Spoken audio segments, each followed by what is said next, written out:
आज हम इसकी मिडिल टर्म स्प्लिटिंग सीखेंगे। ठीक है, अब हमें क्या दे रखा है 4√3x² plus 5x minus 2√3। Middle term splitting करने के लिए आपको क्या करना है, इस नंबर का जो कोफिशिएंट होता है इसको पहले लास्ट वाले नंबर से मल्टीप्लाई करना होता है। तो अगर आप 4√3 को मल्टीप्लाई करते हो 2√3 से तो 4 2 जा हो गया 8 एंड √3 into √3 होता है √9 and 9 is the root of और 9 इज द स्क्वायर ऑफ 3। तो 8 3 जा कितना आ गया 24। मींस इन दोनों को मल्टीप्लाई करके आ गया हमारे पास 24। अब 24 के अगर हम फैक्टर्स नोटिस करते हैं तो हमारे पास फैक्टर्स क्या निकल के आ जाते हैं। एक तो होता है 24 1 जा 24, एक होता है 12 2 जा 24, ऐसे ही 8 3 जा 24 और 6 4 जा 24।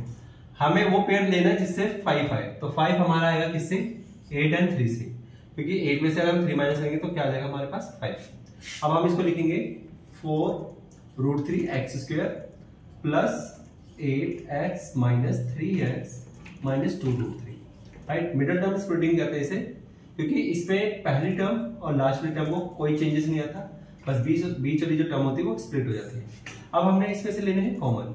अब कॉमन लेने के लिए क्या करना है हमें, देखो अगर आपको कॉमन लेने में दिक्कत आती है तो आप क्या कर सकते हो, इसके फैक्टराइज कर सकते हो। जैसे हमारे पास ऊपर दे रखा है 4√3x², राइट, और नीचे दे रखा है 8x।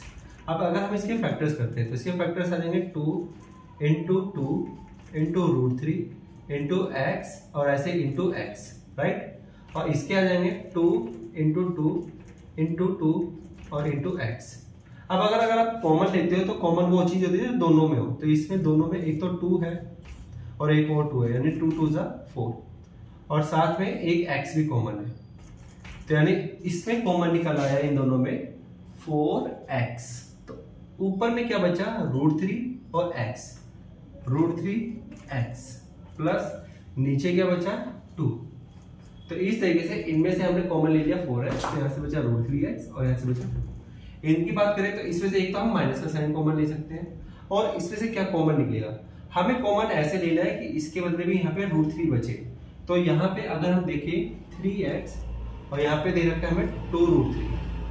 अब मैं 3x को क्या लिख सकता हूँ, इसको मैं लिख सकता हूँ √3 into √3, क्योंकि √3 into √3 √9 होता है और 9 3 का स्क्वायर होता है, और इंटू में x को एज इट इज लिख दिया।